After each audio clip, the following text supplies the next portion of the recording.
Welcome to Distribution Talk with Jason Bader, the show where we dive into the stories, struggles, and solutions from business owners and thought leaders in the wholesale distribution market. Hey friends, Jason here. Had the opportunity to catch up with Cory Anderson. He's president of M&A Supply Company. They're an HVAC distributor based out of Nashville, Tennessee. He's third generation, so he got conscripted into the building at a young age, and he has not left since, but loves the distribution business. Really can't think of anything he'd probably rather do. I think one of the interesting things that we talked about was really, the not only technology, to kind of further their touch with the customer, but he is a very customer-focused president. You'd say, oh, well, most of them are customer-focused. Not necessarily. I think when you see presidents of organizations, especially in distribution, some can be more inventory focused, or some can be more maybe technology focused. Some can be perhaps more finance focused. There's a lot of different directions they can go, but Cory is really pushing definitely towards the customer experience. That is really where he definitely makes his bed. So some of the things that we talked about were really about how do we create this customer experience from a technology standpoint, but then how do we retain that stickiness through not only technology, but face-to-face interactions. They're very active in dealer incentive trips and things like that. And these are big, expensive trips. I'm just going to tell you right now. But the return on investment is really that stickiness and that face-to-face and that relationship, that eyeball-to-eyeball relationship with that contractor out there. That's just worth its weight in gold, and it's very difficult to put a number on it. Anyhow, great conversation, and I really hope you all enjoy it. This episode is brought to you by HMI Performance Incentives. Unless you've been living under a rock, you've been exposed to some form of loyalty point system. What a lot of people don't understand is that these programs are not just for the big kids targeting consumers. Loyalty incentive programs are used by small to mid-sized organizations focusing on the B2B market each and every day. From service contractors to stylists, plant engineers to purchasing agents, incentive systems work. You can learn more about HMI performance incentives at www.hmiaward.com. or connect with them on LinkedIn at HMI Performance Incentives. Be sure to let them know you heard about them from me, Jason Bader, on the Distribution Talk podcast.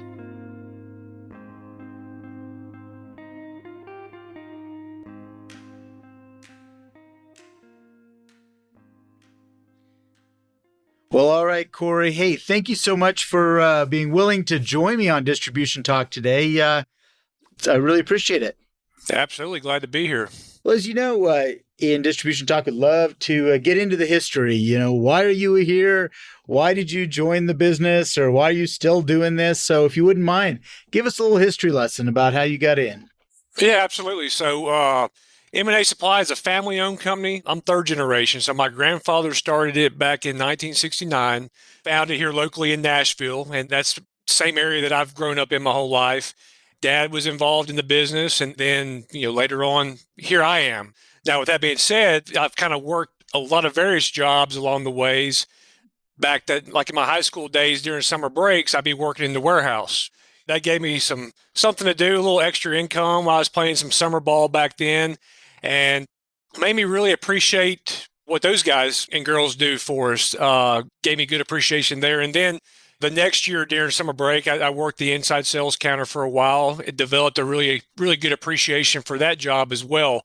And then when I got out of school, that's when I came on full term. And, I've worked everything from a TM to a regional sales position to now being the president of the company. So done a little bit of everything, and I'm able to appreciate, all areas of it. Seen a little bit of the good, bad, and the ugly all the way through. Oh, there's no doubt.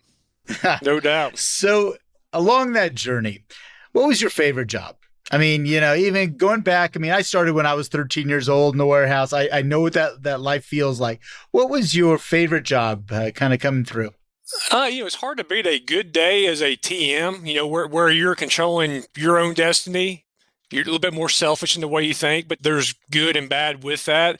Really enjoyed that. And I really enjoy working on the sales counter too, just interacting with people and solving problems, helping people get the answers that they really needed. So I really took pride in both of those, and I've liked all of it, but I got fond memories of both of those for sure. So is that territory sales manager, is that the primary go-to-market strategy for you all? Or are you more inside sales based or outside sales based? What would you say? Yeah, so TMs, that's pretty well how we go to market. Now I think we've got 20 dedicated TMs that work for us. With that being said, each one of my locations has, we call them inside salespeople, but the TM, if they do their job, they're creating a relationship between the new customer and our inside team. And eventually they're the main point of contact for orders, parts, supplies, items like that. Yeah, it's interesting, how that transition occurs, that shift occurs. You spend, as the TM, you really kind of gin up the relationship, start everything going, and then that handoff occurs to that inside customer experience person or customer service person. Do you find that really frees up those TMs to go make those new relationship? Is that by design, or does it just kind of happen? Maybe both. I mean, it's certainly by design. I mean, when the TM's able to, we'll just call it a handoff, when they're able to get the customer comfortable with their counter, that obviously is going to free up some capacity for them to spend their time elsewhere, bringing on some new business or developing other relations somewhere. So, I mean, that's definitely the intent there. Doesn't always happen that way, but that's the intent. Well, I mean, it's tricky. I still have customers that I called on back when I was a territory manager that they don't get that, somebody to answer a phone call on the first try or second. I may be the third try, which is fine. I love it. Yeah, it is. Sometimes it's difficult to make that transition and to really put it in the most efficient way. I mean, I really look at the changing role of that territory manager.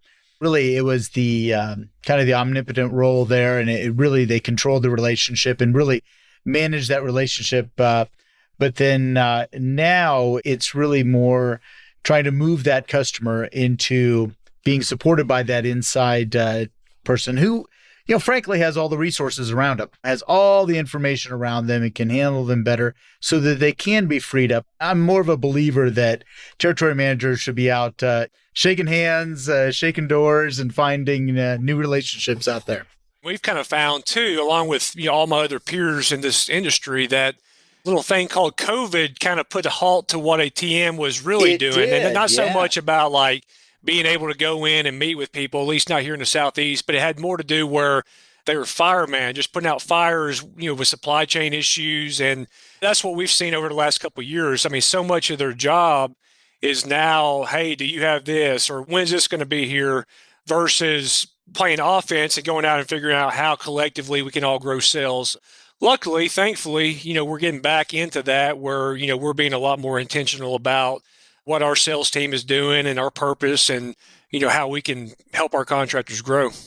Before we get too much further down that trail, because I do want to talk about technology and marketing and customer facing, I noticed that you said, after school, you came right into the family business. Did you have a transition job between there, or did you go right in? It was pretty much right in. I mean, I had like some part-time, like summer ones right before I graduate. But in terms of like a real career, it was always M&A supply. A lot of people ask me, they have kids coming up in the business, and they ask me, should they send them away? I think it's based on personal preference. Some people, like I spent a year away from my family business before I came back in. I know friends that have done, up to 6 years away from the family business before they came back in. But, I think it's an individual preference. And frankly, some people just want to get into the family business and get going again. Let's get moving. Let's not mess around. Yeah, I mean, I saw a lot of good opportunities just kind of watching my dad and things he was able to do in his position. He didn't miss any ball games of mine growing up. I mean, that's important to me. I have a young family now. Having that flexibility down the road was something that was important to me. There's just a lot of good opportunities from a financial standpoint as well. We're in a very good industry. People need us. And I think the fact that like I worked my way up from warehouse to inside sales, I think I was able to create some respect that maybe others wouldn't have just jumping in. So I think that made it easier for me. I can certainly see the other way, Jason, too, where, it might be good to get another experience for a year or two. So I wouldn't be against that with my own kids down the road. Yeah, it's just, I know that one particular friend of mine, He spent some time in the finance world for, I think it was like 4 years or something before he came back to his family business. And it was just an area that they were lacking in. So getting that outside experience was really a very positive move. So kind of going back here towards that, customer outreach, territory management, technology is kind of placed that's become a big part of what you all do to reach your customer base. Can you talk a little bit about some of the things that you all have done? First off, I will say that the HVAC industry as a whole typically is not a leader on the technology front. We're kind of wait and see typically, and even more so in the Southeast where we are. Up in the Northeast, they're doing a lot more B2B e-commerce stuff like that. I mean, in the Southeast is catching on. But so for us, I'd say that journey kind of began with a mobile app that we got set up through Moblico. They've been good partners of ours. That's probably been 4 or 5 years ago. And the intent on that project was to create a lot of content to where techs, owners, whoever, anybody within the organization could go on and get information that maybe sometimes they were calling our sales counter or our TMs. And not doing that because we don't want to take those phone calls, doing that to really help efficiency in the field. That was one of our main intents and purposes there. Now, the other thing is, I think we've got 1,500 people that have the app downloaded. We're able to reach those people through push notifications, built-in text. So if we have like a really good special or something that's got to get blasted out, it's very, very effective in doing that. You said that you went after that type of technology about 5 years ago or something like that? That's probably about right. So you were ahead of the pandemic. And so was this a really big advantage for you all when that hit?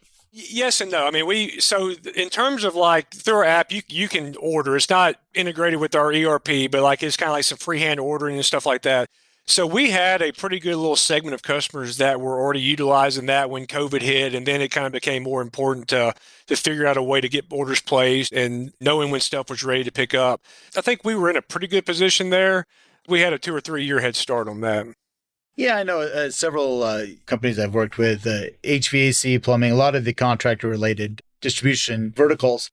They were struggling to try to have this type of technology in place, especially I think order notification was really important. It's when your order was ready to be picked up, here's the text, and I will leave it by the door. Do not touch, do not feel. Those types of things. But no, I think it was great that you all were just way above way above and beyond going forward. But one thing that you mentioned, I was just kind of curious about, you said that with that mobile application, it's not tied back into the ERP. Is that still not tied back? Correct. The app is not tied in at all. Now we're working on our website. We're doing a revamp on that, which obviously that is, but the app itself is not tied in. Do you see that as an advantage? Because I'm kind of coaching people about, use of technology. And do you think it's something that would be a big game changer for the contractor? If it was tied in? Yes, if it was tied in. If you actually got it to where they could literally place, they could look and see what was in stock, price and availability, that type of thing, and be able to say, yep, I want to lock that piece of equipment up, or I want those parts. Do you think that would be a huge change for those contractors? I do. Absolutely. And in fact, the website project that we are working on, it comes with its own separate mobile app. So we got to figure out how we're going to get everything under the same umbrella. But I definitely see that. I mean, being a consumer myself, there's a lot of power to when you can see inventory levels, availability, price, everything just, right there in your phone. So I'm 100% for that. And that's the direction that we're moving. I would agree with you. I think that, the more power you can put in the hands of that end user contractor, they feel like they're not having to play phone tag with you and chase down product. It's at their fingertips. Is there anything else, that you've mentioned Moblico, and I've got a decent relationship. I had a long relationship with them, and I've been fascinated by what they're up to. Were there other things that you got involved with that company, by the way? Yeah, so we do the text to landline where customers can text their main number that they normally would call, and somebody on our team is seeing that kind of in an email format, and then they reply and it goes back through text message to the end user. So seeing pretty good adoption there too. I mean, again, there's not one thing technology-wise where we're getting like 80 or 90% reach where people are starting to use it, adoption, whatever. A lot of times it's starts with 15, 20%, and we're trying to build it up maybe to 30 or 40. And that's probably going to be where it stops for a while. It's just important to us whether or not you want to call in your order, email it, get on their website, get on the app. We want a lot of options. We want people to be able to choose what works best for them. I think the only thing we don't do, Jason, is a fax machine. I think those have officially died off now. I think they are gone. We want to be as convenient and as flexible as possible. It is funny you said that. So I speak to a lot of companies in your space, and there are still a few fax machines out there. I guarantee it. I guarantee we have some customers. Yeah. Shake my head. I just like, really? Yeah, fax machine. Anyway, but no, that's interesting. So going back to the e-commerce project that you're embarking on, is your intent to keep that within the contractor space that the customers you already have, or the dealers, however we want to call them these days, or are you going to really open it up to anyone with a credit card? Like, all our energy has been put into just taking care of our dealers, the ones that we're doing business with. I think maybe there's some opportunities, maybe with stuff like filters or whatnot elsewhere. But for us, it's all about trying to create a good user experience for our contractors. Let's face it, M&A Supply, we're not a small distributor, but we're not anywhere near the mega enterprise at Watsco or what have you. So we understand our technology budget is a sliver of what others is. So, I think what helps us is we're going to be able to be flexible and nimble in really working to make the experience really good, to where, we're going to be trying to limit the number of clicks for them to get what they want in their cart and push submit. And there's some tools that we're working on right now that's going to do that. So that's really where we have a disadvantage from like a budgetary standpoint. I think our flexibility is going to make up ground there. And that's kind of what I'm excited about. I had a really interesting conversation. In a recent interview, I think it's a couple episodes back, I spoke to someone named Susan Merlot, and she wrote a book called The Digital Distributor. Have you ever run across her, Susan? I have not. If you get an opportunity, I think it could be very interesting as you go down this project. We were talking about the inability of most independent distributors to match the budgetary opportunities that some of these big behemoths have out there. And she said, don't try to fight them on that same level. You've got to find out what was attractive from your customers, what messaging, what services, what customer experience was attractive. Why did people come to you in the first place? And then try to push that through that e-commerce experience. And that made a lot of sense to me, is because, again, you cannot compare wallets with a Grainger and Amazon, or, these massive entities. So it's a different strategy for sure. Absolutely. I mean, I think that's good advice there. Yeah, as she said, she's really been she's been focused on the electrical business now, and then working into different vertical markets. But I think it was solid advice. I really hate seeing distributors throw a bunch of money at this and not really know what they want to do. That's the frustration, it's like, well, you throw a bunch of money at it and you're not getting the return on investment. And it's like, man, okay, e-commerce isn't as cool as I thought it was. Well, maybe it could have been, but we just didn't really think it through. Right. So one of the other areas that you've gotten involved with or differentiate yourself with is how you work with the dealers. Could you share a little bit more about some of these programs that you get involved with? So just a little bit more about our footprint. So we're in Tennessee, Alabama, and Arkansas. That's our three primary states. We have some bordering counties of some other states.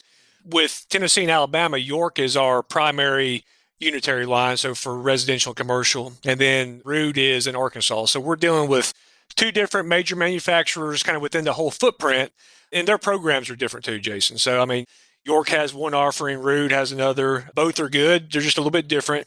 So what we've tried to do over the last 4 or 5 years is kind of create our own offering within that. So we take all the good stuff that they bring to the table, and then we just try to build on that. It's really helped us because, I mean, we have, we'll have probably 175 to 200 program dealers. So dealers that are paying in some form or fashion to be part of our program. And they're saying, hey, I am a York dealer, or hey, I'm a Rude dealer. And that number's up significantly. And It's been really a good journey there. Just trying every year, just being creative to figure out a way to make it just a little bit better. That's something that I'm pretty passionate about and I've enjoyed doing. Could you expand a little bit about, them paying to be a York dealer or paying to be a Rude dealer? I've heard this said a number of times, and I'm familiar with the dealer, identification of a dealer program, but the concept of a customer paying me to be that, it's a little foreign. So could you share a little bit? I probably should explain. Yeah, because even within our industry, like ductless brands that we deal with, it's not that. It's like, hey, if you buy X number of systems in this time, you become a Right. dealer Right. versus, hey, I can pay into it. So yeah, it is a little bit strange how we do it. But anyway, so basically what happens, I mean, each program, Rude and Yorks, they have some very tangible benefits, whether it's discounted comfort plans, extended labor plans, financing buy downs, cash back, spiff periods. So, if you put it on paper, like somebody that can be very involved and that will take advantage of the programs you lay out, I'd say most of our dealers get their money back and then some. We offer a monthly payment option for our dealers where they pay anywhere from $299 to $399 a month, and that puts them in dealer status and they get all the benefits. Or they can pay a one-time charge and they get a pretty major discount there, and then they can begin reaping the benefits immediately as well. So it definitely is foreign. We're just so used to it because that's the way it's always been since I've been doing it. That's really interesting. I mean, to have a brand garner that type of notoriety that contractors saying, you know what, I'm going to go ahead and pay, $399 a month to be a dealer of this. And even though, yes, a lot of my incentives are going to, cover that eventually and whatnot, but it's kind of a leap of faith for these folks when they sign up for your program. Perhaps they've had longevity and whatnot to do that, but yeah, for sure. And I think history for us shows that we retain about 80 to 90% of our dealers year over year. There's always, hey, this guy went out of business or somebody passed away, so they're off the list, or they chose to do something else. That's fine too. But we're also churning through some new ones, bringing to the family. Seems to be working. And, I really try to frame it with the monthly payments, try to create it like an Amazon Prime to where, I don't know if you're a Prime member, Jason. I assume you probably are. Oh, yeah. Been on that train forever. Same here. And it's just hard to beat it. The value is so good. I mean, I don't even know when I pay the Prime membership. I think there is some type of fee, but I don't know. It's gone up, and I care. don't care. Yeah, it just keeps. Yeah, I don't care. So that's what we're trying to do, trying to build it up as such that like we become so sticky with the customer that it's not even a thought about, hey, am I going to continue paying this? It's just kind of part of their business plan. Interesting, and it would be interesting for different industries, different verticals to take a look at it, because I know that there are other verticals that you have dominant players, and if you're a distributor, you're a distributor of X brand and you really don't deviate. Now, I do understand, in multiple geographies, you do switch to a different, in this case, an equipment line. Is that ever a source of conflict? Do either one of them say, hey, I want you to be all Rude all the way through, or all York all the way through? I don't think so. I mean, it hasn't been a point of conflict at all. I think maybe both manufacturers view it as maybe a potential opportunity, but I don't. It has not created conflict, and we've been very happy with both our partners in both territories. And for us, it's nice to be tied to two different manufacturers versus just one all the time. There's a lot of risk there. I think it's working pretty well. Well, especially in our supply chain crisis we went through. If you were tied to one manufacturer and, their boat sunk or whatever happened, you could be in a lot of trouble. I mean, that would have been a really, really bad situation.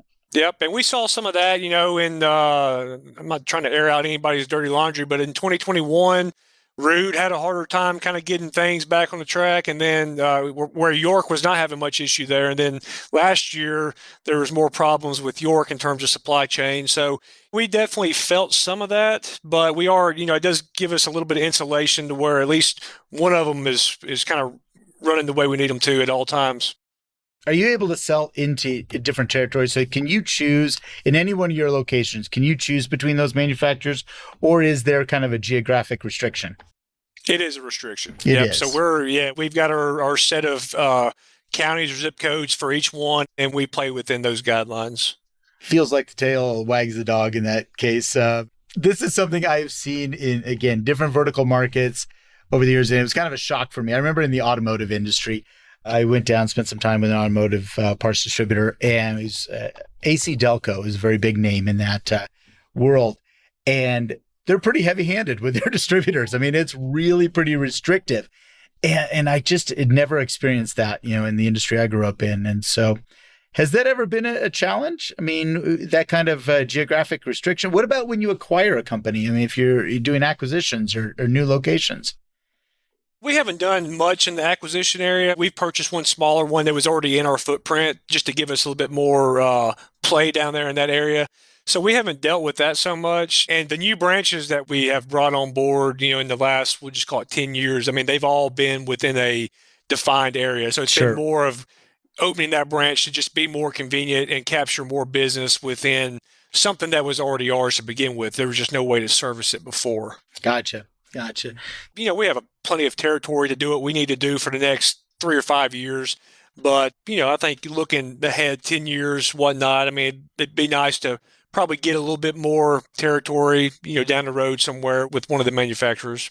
Yeah, that's one of the things. When you do hitch your wagon to a manufacturer and you do have that tight relationship, I've seen in the past where that manufacturer will come to you and say, hey, I got a hole. I got a hole in my, distribution, and would you be willing to fill that? Absolutely. Yeah, we have those conversations, and it's all about kind of the appetite that we have for growth, and they all kind of store that information along, and then when opportunity pops up, there's a phone call. So going back to the dealers and the authorized dealers and the programs and things like that, most of your industry holds these, and plumbing does this as well, these big dealer trips, these huge incentive dealer trips. This is no, little trip to the ballpark here. I mean, these tend to be like big events. What are the kinds of things that you're doing? Just this last October, we had 200 people in Kauai, Hawaii. That one got postponed a year because of a COVID flare-up. So that's the last one we did. So that was just several months ago now. Before that, we did a Southern Caribbean cruise. I think we had 150 or so. That was right when COVID started. That was March of 2020. So everybody was scrambling to get back home after that one. Get off the boat and hope they're not sick. Yeah, we were supposed to dock in Puerto Rico, and they would not take us. So we had to go to Miami, and luckily everybody made it back without issue. But that's definitely a trip that nobody's ever going to forget. That was kind of the last travel anybody did for a year or so at that point. And then we have a Italy trip coming up this October. So we buy into the dealer trip idea and what it brings. And I know you're going to ask, hey, what is the ROI, Cory? Yeah. And that's the hard part. You knew I was coming with it, man. You knew it. Yeah, that is the hard part. It really is priceless to be able to have our best customers away from the office in a relaxing environment where you can just sit, talk, have a drink with somebody and not have the pressures of running that business right there. For us, what that means is that we've got people that have been traveling with us now for 20, 25 years. They've got every trip we've had, they've gone on. You take that business times those number of years, that's our return. It just creates that stickiness to where creating a partnership, it's not a transaction at all. Yeah, I think if you try to pencil whip that too much, you're going to talk yourself right out of it. And that would be a shame. For sure. I was going to say, we did take a break from trips. We took about 3 or 4 years off where we actually tried to start implementing a rewards program where they got points for purchases and they could go on and redeem them online. And that was great. People liked it, but I never heard anybody that said, that's just one key reason I'm doing business with M&A Supply. It's just, that's all good stuff, but you can kind of strip that away and, what's left there, it loses some of the merit, I feel like.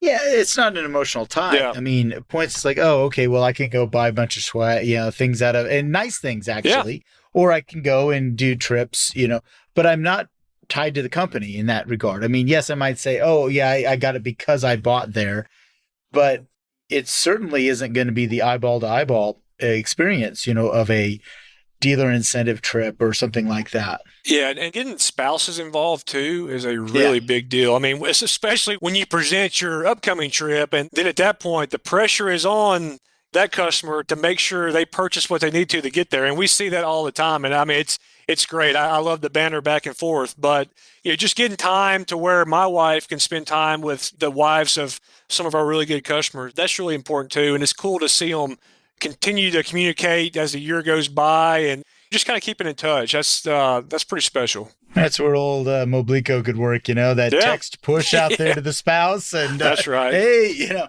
want to make sure you're coming to Italy with us. Yep. And, got to buy a few more units here. Yeah, that's pretty funny. But I do remember when I was kind of exposed to this, people were talking about, chartering planes and doing all of these things, taking a couple hundred people, to very nice destinations. I'm thinking, man, the logistics behind that is just astounding. I mean, there's so many moving parts. Yeah. Now, luckily, we've got some good partners. AIT, Advanced Travel or Incentive Travel, they've done a great job. They did Kauai for us, and they'll be doing Italy for us. We've worked with some really good people in the past, and they lock down that stuff. It's not hard for them. Let me take that back. It is hard, but they make it look like it's not hard. That stuff does not fall on our plate to where we're having to deal with all those logistics. Yeah. The outcome at the end, you breathe a sigh of relief, everything went well. But boy, I've talked to a few marketing managers and companies that perhaps the company didn't outsource that to another entity, and they're just pulling their hair out trying to put these things together. And, go charter a plane. Well, how do I do that? I don't know how to charter a plane. How does that work? Or, Yeah. How do I get the insurance policy for all this? And, Yep. Yeah. So interesting. Well, good. So where do you see the company going? I mean, you're young. You said you've got, young kids. Anyone you think is going to come through and be Generation 4? Maybe so. We want to make sure that option is available for them. So I've got a 9-year-old son named Jax and a 7-year-old daughter named Emma. And my sister's got 3 kids of her own. She's my only sibling. So that's kind of the family that we have. So who knows? Great opportunity. I mean, my job is to make sure that we're growing the right way, that when they become of age, that it's a really good opportunity for them still to consider. Probably won't be forcing them in it, but it may be kind of like when I was watching my dad. Hopefully I present something that's attractive and a lifestyle and a way of going about life that makes sense. So that's my job. I hope it comes to pass one way or the other. You may just get that wheelbarrow full of money and have to, take that option as well. Yeah, well, we've got just kind of answer the other question, Jason. We've got a 10-year plan, and we're on EOS. We're kind of tracking everything, having meetings pretty regularly, making sure that we're staying on track. We're probably more organized than we've ever been. We've got big, lofty goals, and we got to go out there and achieve them. You brought up EOS, and I'll tell you, I can't tell you how many different distributors I've been working with now for the last probably 5 years when I got exposed to it. And it's been a real advance for a lot of these organizations. Would you mind just explaining that just a little bit and what that's about? Yeah, absolutely. So I was the same as you. I actually, just 2 years ago, I had no idea that existed. I was in a part of a Hardy council, just one that Hardy puts together, just kind of sitting down with some people, and it was brought up that one of them was doing EOS. So again, I'm like Googling, what does this mean? What the heck is EOS? Yeah, absolutely. And there is a book with that title. Yeah, for sure. So that person actually gave a presentation on it, and, really kind of left me kind of wanting to understand more. So I kind of went on the journey of doing that and brought it back to senior leadership on our team. And within 6 months, we had a plan of getting that launched. But for us, it's about being very intentional, setting your goals. You got your rocks, the things that you're needing to accomplish every 90 days to stay on track. We've mapped all that out, and we launched that in 2022 as our first year to actually do that as a company.